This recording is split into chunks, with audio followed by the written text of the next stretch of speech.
Ang Bohol, ang isa sa mga sikat na tourist destinations dito sa Pilipinas. Kilala ito para sa cultural landmarks at natural wonders na makikita dito. Kaya hindi nakakapagtaka na umabot sa mahigit 1.3 million na turista ang dumayo rito na nakaraang taon.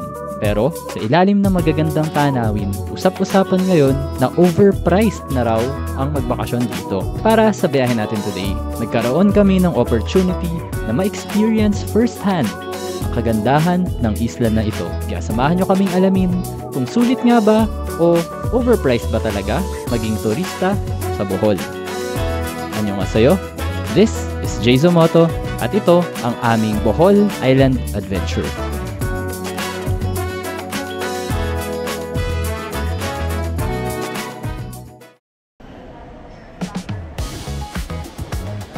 For our day 1, dumating kami sa Panglao Island at around 8 AM in the morning.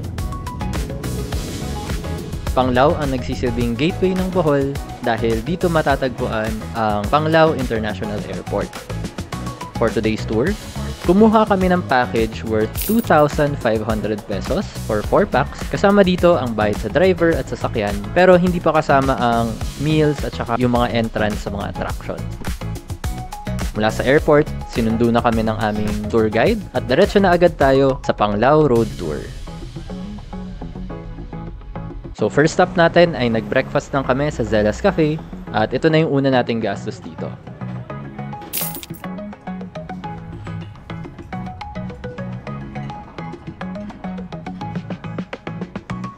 At ang legit na first stop natin for the tour ay walking distance lang mula sa cafe. Ito ang Dawis Church.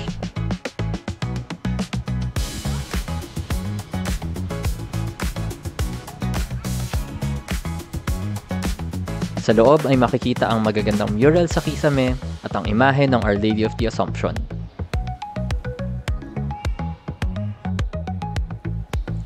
Bukod sa isa ito sa pinakamatandang simbahan dito sa Bohol, dinadayo rin ito para sa sinasabing miraculous na tubig na pwede raw magpagaling dun sa balon na makikita sa harap ng altar.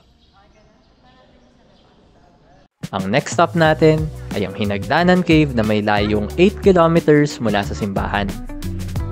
50 pesos ang binayaran naming entrance per person, pero kung gusto nyong lumangoy at magtampisaw sa underground cave ay 125 pesos naman ang bayad.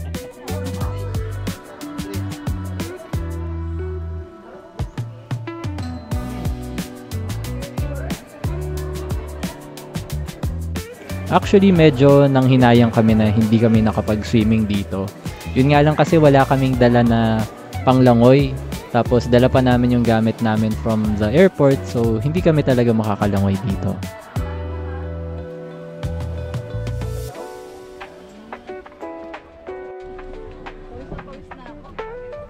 Eight kilometers ulit ang biyabiyahihin natin papunta sa next destination, ang Nova Shell Museum. Isa ito sa pinakamalaking shell collections hindi lang sa Pilipinas kundi sa buong mundo. 100 pesos per head ang babayaran yung entrance para makita ang iba't ibang samples ng mga shells.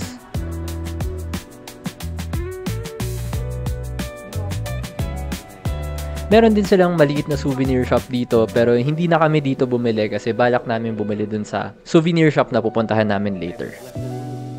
Mabilisang stopover naman tayo sa Muadto Strip Mall na makikita sa dulo ng Panglao Island. Sa unang tingin, para lang naman siyang yung usual na mall na may mga kainan, na may mga restaurant. Yung maganda lang dito ay meron siyang white sand beach sa likod ng mall.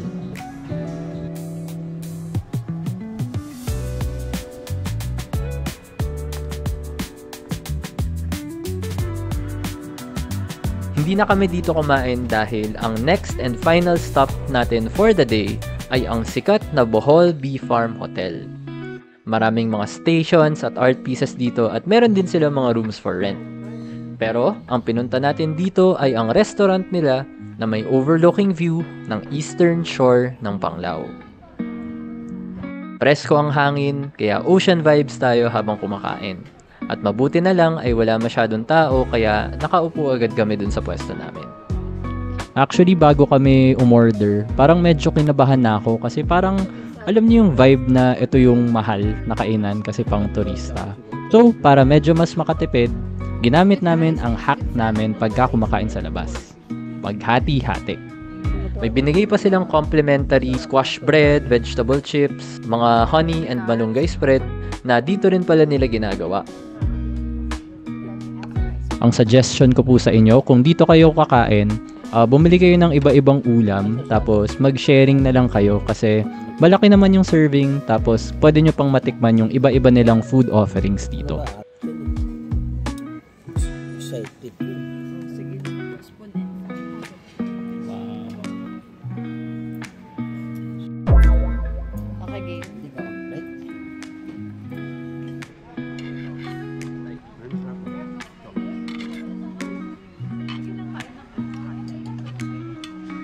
Pagkatapos kumain, sumilip kami sa souvenir shop nila dito. Bukod sa usual na mga souvenirs, makikitang for sale din dito yung local products nila tulad nung natikman nating tinapay at mga spread kanina. Syempre bumili na rin tayo kasi masarap naman yung samples na binigay. Tapos kumuha na rin kami ng honey kasi nga since nasa bee farm ka na rin, you might as well buy some honey. Take note lang na kung bibili kayo ng mga spread or honey, kailangan ay may check-in luggage kayo kasi hindi pwede sa hand carry yung mga items na to. At dahil hapon na, mag-check-in na tayo sa accommodation natin. 1,500 per night ang nakuha naming rate for accommodation. Simple lang naman yung place pero maganda kasi kami lang yung naka-check-in dito at maayos naman yung lugar. Okay, nandito na tayo sa accommodation. Waiting na mag-check-in. Bale, sakto 3 PM kami dumating dito. Malayo rin ito sa busy part ng Panglao kaya tahimik lang sa lugar. 13-14 daw po kami. 13 sir? Apa. Room reveal tayo.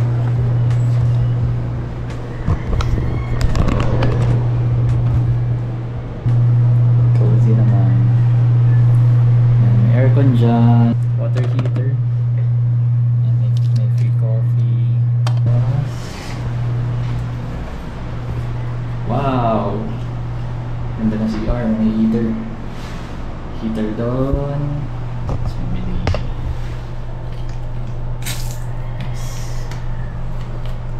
Okay, signal check pala. 2 bars, tapos 4G plus. So, okay naman.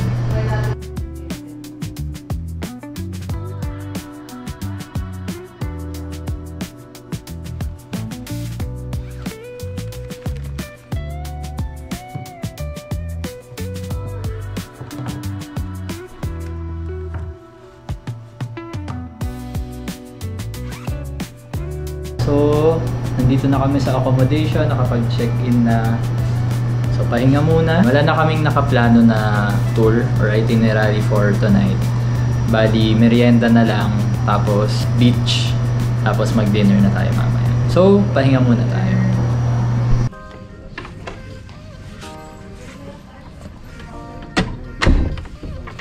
Pagkatapos ng mabilis na siesta at pahinga, ay mag-dinner naman tayo sa Alona Beach. 7 minutes ang tinagal ng tuk-tuk ride natin at siningil tayo ng 150 pesos para sa 4 na tao. Dito mo talaga mararamdaman yung parang Boracay vibes. Parang D-Mall yung vibes dito kasi maraming foreigner, tapos maraming commercial establishments at saka mga kainan. Naglakad lang kami along Alona Beach para makahanap ng makakainan. Base dun sa mga nadaanan naming mga kainan, parang ine-expect ko na mapapagastos kami dito eh. Mabuti na lang ay nakita namin itong kainan na to na medyo mas budget friendly ang options for dinner.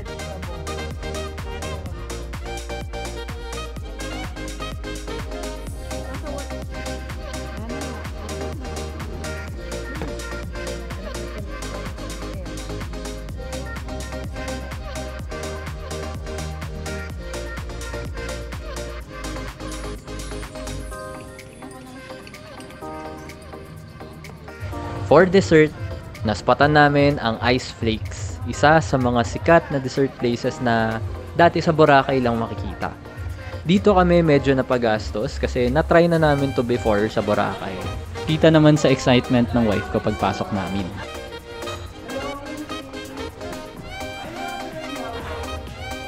₱380 ang nagastos namin per bowl, tapos good for sharing na rin. Masarap tong flavor na to kasi umaga yung combination ng coconut flakes, yung fresh na mango na matamis, yung condensed milk, dun sa parang ice flakes na hindi ganun katamis pero may hint of mango pa rin. With all that said, ito ang complete na listahan ng itinerary natin for today. At ito naman ang total ng lahat ng nagastos natin.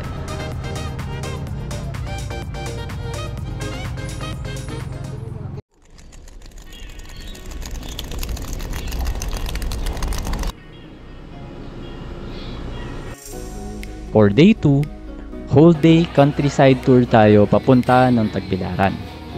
Kumuha ulit kami ng guide at sasakyan for ₱3,300 for the whole day. Medyo malayo lang ang biyahe, mga 1.5 hours. Ang una nating destination, ang Sikatunas Mirror of the World. ₱170 ang binayaran nating entrance. Makikita rito ang mga replika ng sikat na mga landmark sa buong mundo. Tulad na lang ng Eiffel Tower, Merlion ng Singapore,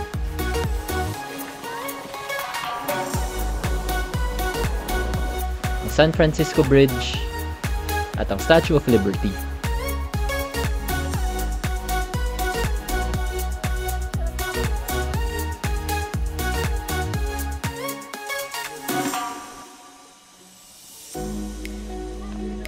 Pero ang highlight dito ay yung nasa taas ng ilang flights of stairs, ang view kasama ang Christ the Redeemer na statue.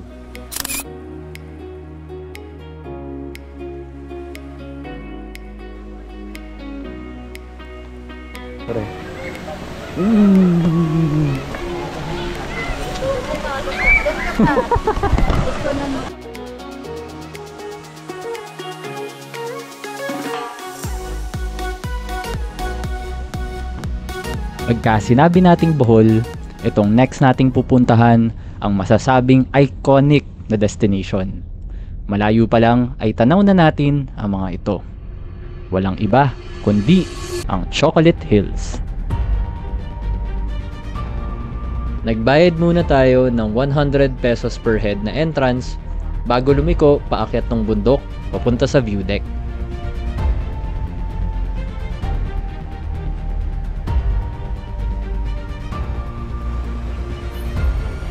Kailangan lang natin umakyat ng 167 steps papunta ng view deck.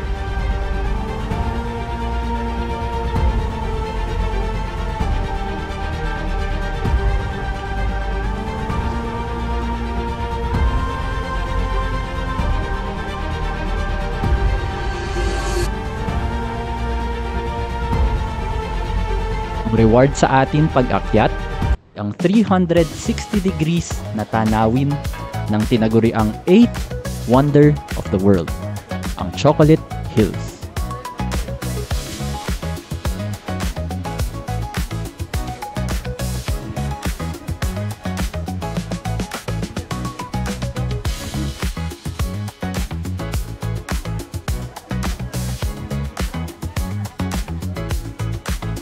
Doon pala yung ATV, oh.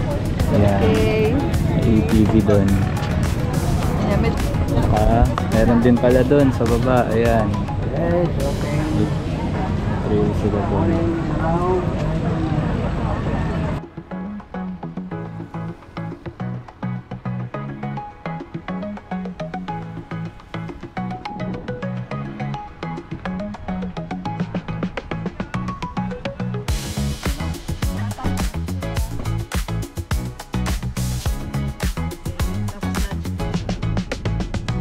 Bukod sa Chocolate Hills, kilala rin ng Bohol na native na tirahan ng mga tarsier.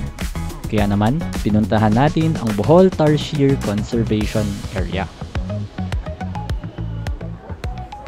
170 pesos per head ang entrance dito para makaikot kayo sa natural habitat ng mga tarsier.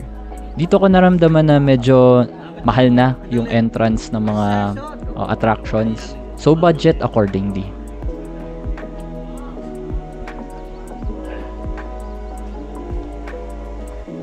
Endangered species sa mga ito at nocturnal creatures sila kaya tulog sila habang dumadaan kami.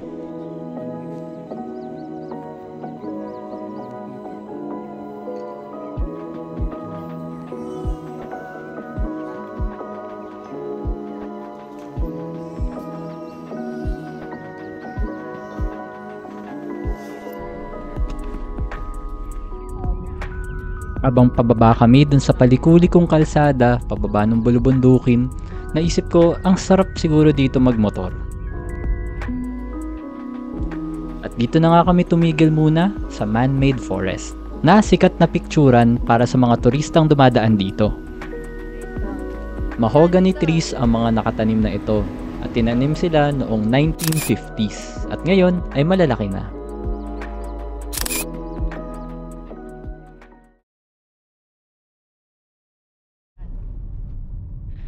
Dahil lunchtime na, oras na para mag-river cruise.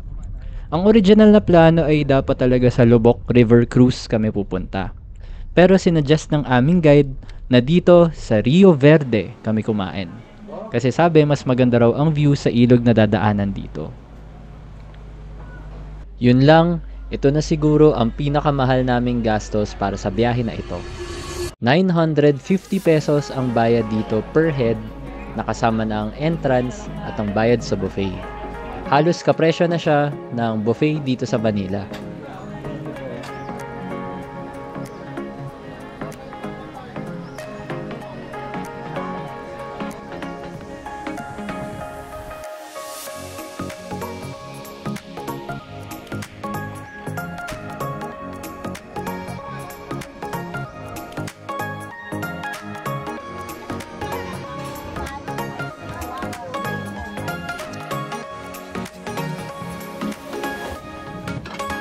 Para sa quality ng food, pwede naman na siya.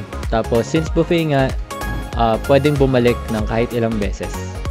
Yun nga lang, nagulat kami kasi ang drinks like yung fruit shakes or yung soft drinks ay hiwalay pa pala ng bayad. So 150 pesos yung binayad namin para sa fruit shakes and I think nasa 90 pesos yata or 100 pesos yung soft drinks in can.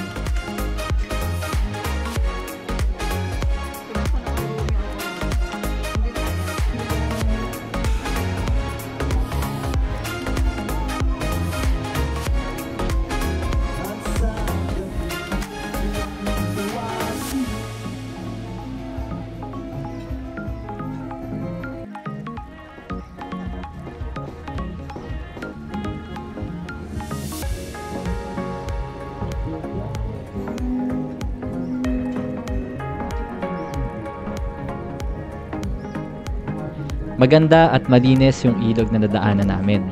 At sa dulo nitong river cruise ay may parang meet and greet with the locals, with the local tribe dito.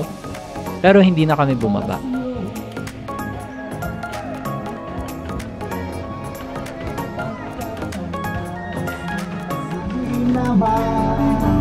Aron likahi mama parang kahit suuna balik sa uhuli paling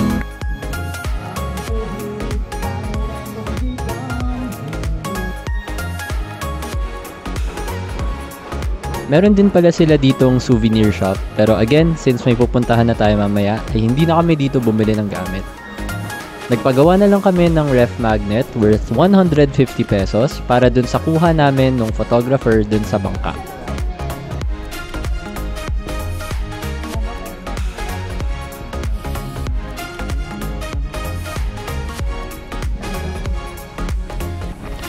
Next destination natin, ang Butterfly and Lemur Conservatory. 100 pesos din ang entrance dito per person at ang kapalit ay makakasalamuhan nyo ang mga hayop sa conservatory. Ayun o. Ay, ang laki. Ayun o.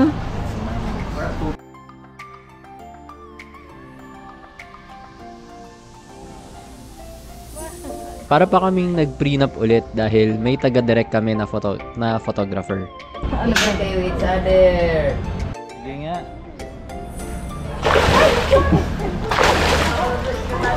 Hello. Yung kikilisi, ano mo? O yan o. Nagutom. Kasi ako sa bata, bago siya, mahilig ako sa bakla. Gaya nito, puro lalaki. Lalala. Bading! Bading. Nakita ko. Bakit? May sugat dyan.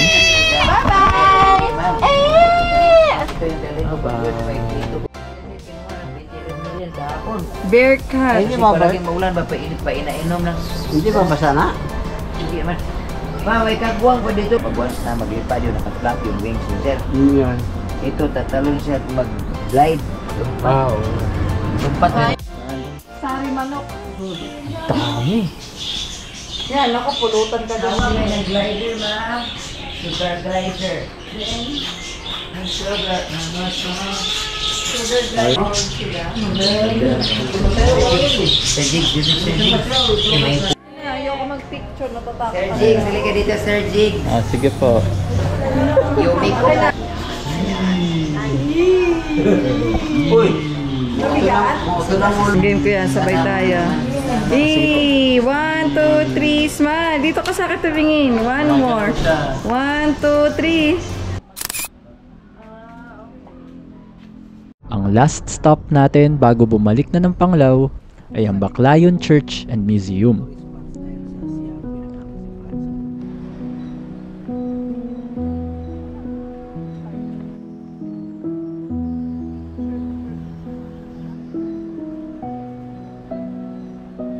₱150 ang entrance dito per person. Kapalit nito ay pwede nyo makita ang mga artifacts mula pa noong panahon ng mga Espanyol na nakadisplay sa museum.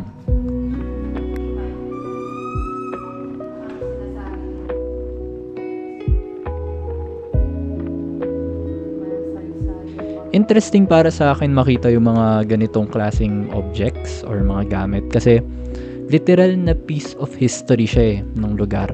Tapos nakaka-amaze isipin na nag-survive yung mga ganitong gamit hanggang sa panahon ngayon. Tapos nakaka-curious lang kung ano ba yung mga kwento na pwedeng makuha dun sa history at ano ba yung mga nangyari na naging saksi itong mga objects na ito.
Bago pala kami bumalik ng Panglao, dumaan muna kami sa souvenir shop na ito para mamili ng pasalubong at ng mga souvenir.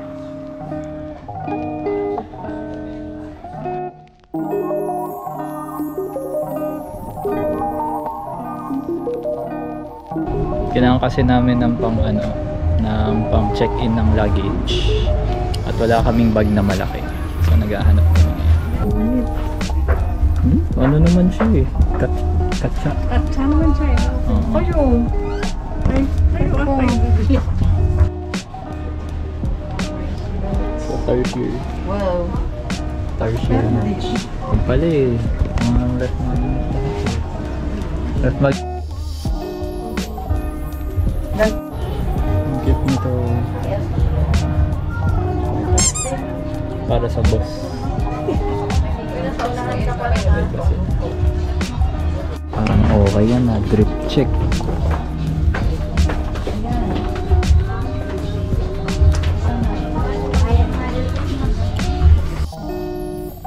Pagkatapos namin mamili, bumalik na kami ng dawis pabalik sa aming accommodation at nagpaalam na kami sa aming guide. Magpapahinga lang tayo ng konti para mamaya ay lalabas ulit tayo para naman mag-dinner. Para sa dinner ay mamaya susubukan natin yung isa sa mga highly recommended na kainan dito sa Bohol.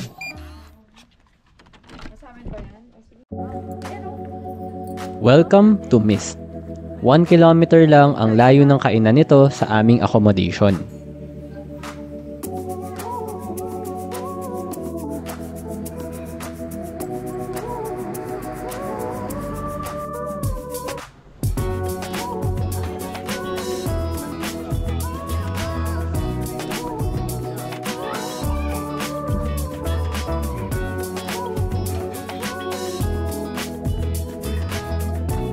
Very aesthetic ang interior ng kainan, tapos third floor kami umupo para presko at mahangin.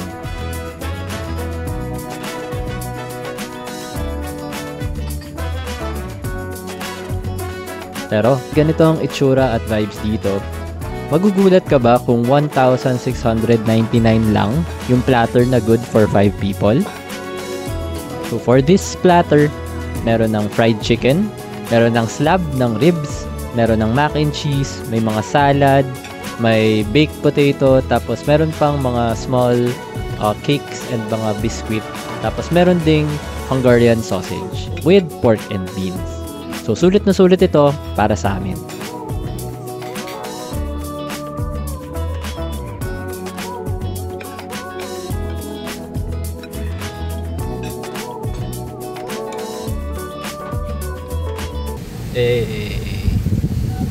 Oh my gosh! Solo namin yung pool kasi kami pa lang yung naka-check-in. Tapos anytime daw pwede. Ano oras ba? 8 something. Time check mga 8:30 na online. So, gamitin naman natin yung amenities. So, with all that said, ito ang lahat ng napuntahan natin for our countryside tour sa Tagbilaran, Bohol. At ito naman ang total na gastos natin sa lahat ng entrance at ng meals. Tapos na ang ating 2-day tour sa Bohol. So ngayon, nasagot ba natin yung tanong na overpriced ba ang mga bilihin sa Bohol? Yung mindset kasi namin nung pumunta kami dito sa trip na to, ayaw namin masyadong tipirin kasi first time namin pumunta sa Bohol. So ayaw namin maka-miss out. Kung medyo mas budget conscious kayo, you can parang pwede nyong i-cherry pick or piliin lang yung mga attractions na sa tingin nyo ay worth going to. Pero overall, in general, parang expected naman. Hindi naman sobrang mahal. Pero hindi rin siya yung tipong budgetarian trip talaga kung magtitipid kayo. Medyo may kamahalan nga siya. So leave your thoughts in the comments. Babasahin po namin para makita ng ibang nagbabalak pumunta kung worth it ba or kung may tips na makakatulong sa pagpunta nila. All that said, thank you for watching and as always, cheers! Ayun.